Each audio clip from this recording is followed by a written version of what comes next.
I've been really enjoying November's releases, but did this movie change that for good? Let's talk about Wicked for Good.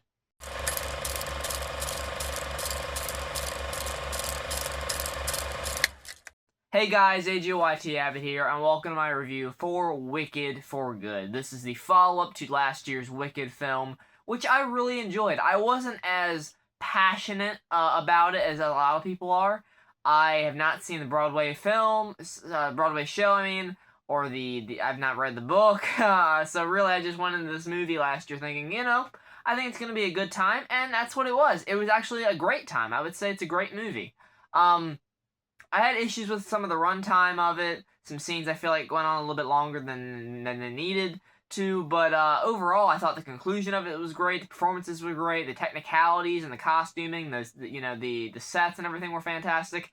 And that is the same for this movie. But I'm going to tell you right now, I actually like this one more than the first, which is crazy because I've seen online that apparently a lot of the Wicked fans, even the diehards, say that the first half of the show is significantly better than the back half of the show.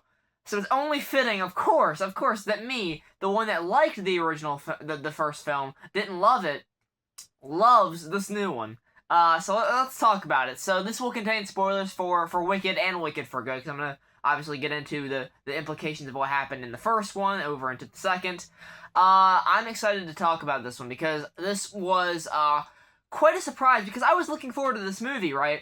But I didn't think that I would love it as much as I did, because the performances, let me get that right off the bat here. Jonathan Bailey, Jeff Goldblum, the chick, that plays Nessa Rose, Ethan Slater's good.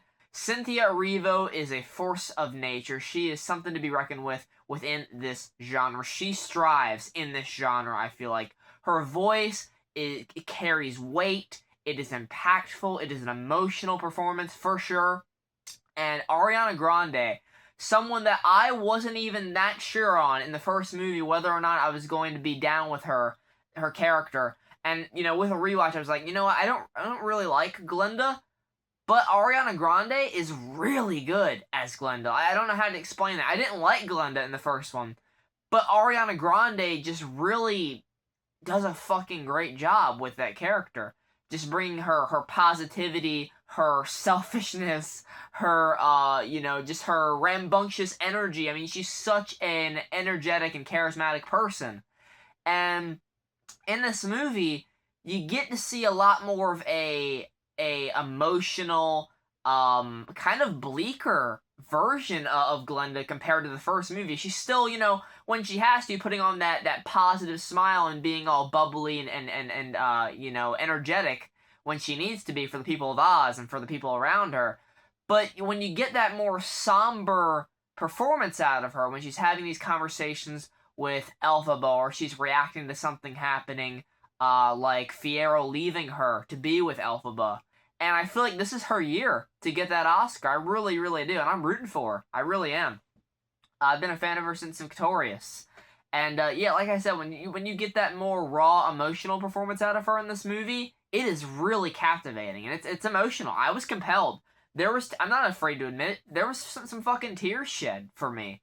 Especially in the third act, when you get the resolution of what happens once Dorothy, starts her journey on the Yellow Brick Road, meeting everybody. And that's what I want to talk about next, is the integration of the Wizard of Oz stuff.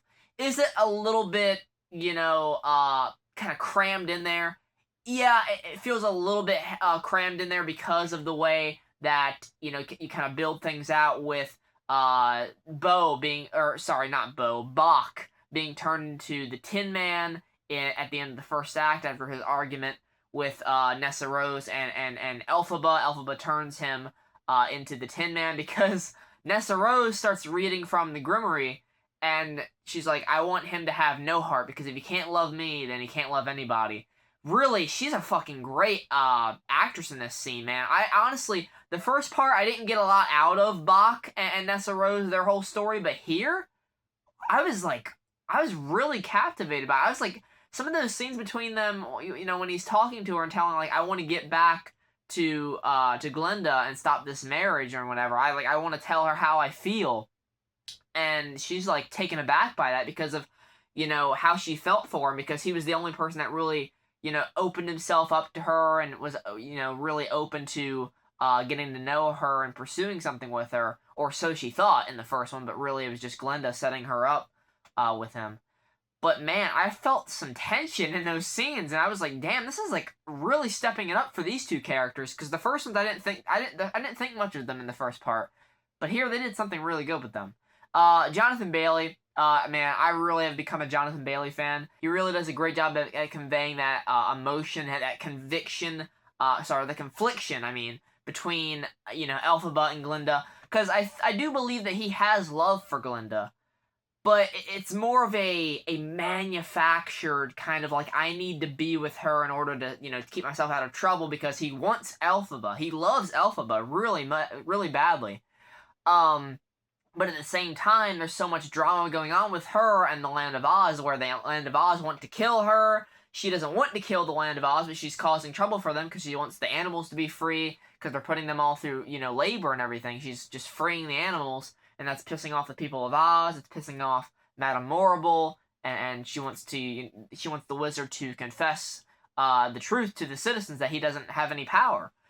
And I really found it to be emotionally satisfying in the end, where you get this conclusion between them, where obviously Dorothy comes to the castle for the broomstick, and Elphaba says her goodbyes to Glinda, and it's a really sad scene. That's when the waterworks started to happen for me, during their goodbye, them singing obviously the song For Good, and just them having that moment of closure between them before Elphaba seemingly dies in front of Glinda. I mean, it is a sad fucking scene, man. I felt something. I felt so strongly for these two, because they build out the chemistry between each other so well. The chemistry between, honestly, that trio of actors, Jonathan, Cynthia, and Ariana, it's just so good. You feel it. You feel that love that they all have for each other.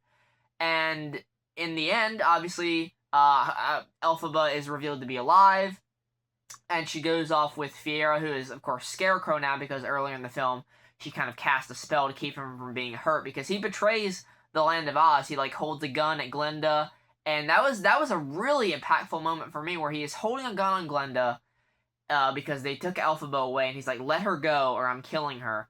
And then Glinda slowly gets closer and closer to his gun and puts her head up against it, and he can't do it. He can't fucking do it. And he's like, and the guards are roughing him up, and she's like, "Stop! He's not going to hurt me. He loves her." And that really hit me, because she loves him. She wanted to marry Fiero, but she sees the love that he has for her, and she can't help herself but just to let him be free of her admiration for him, and just let him pursue this with Elphaba, because she loves Elphaba just the same. So really, what you have here is an incredible production once again by John M Chu. The runtime is cut down a little bit much. Maybe it needed a little bit longer, which I'm saying, it's crazy for me to say that, because I said the first one was a bit too long for my liking. Now I'm saying the second one needs to be a little bit longer. Just to fit some more of that Wizard of Oz stuff in there a bit more cohesively. As someone that, liked the first one, didn't love it, didn't fall in love with it, I fell in love with this one. So, I don't know, I'm weird, apparently. But let me know what you guys thought of Wicked for Good down in the comments. I'm giving it an 8 out of 10. It's one of the strongest films, production-wise, of the year for me. It's emotionally compelling. It's got some fantastic performances, outstanding set design, costume design. Seriously, give Paul Tazwell the Oscar again this year. He deserves it. And yeah, I had a great time with the movie, guys. So as a long-time Wizard of Oz fan, as a newcomer to the to the Wicked fandom, I had a good time with Wicked for Good. So yeah, once again, tell me what you thought in the comments. Thanks so much for watching the review. Take care, guys, and goodbye.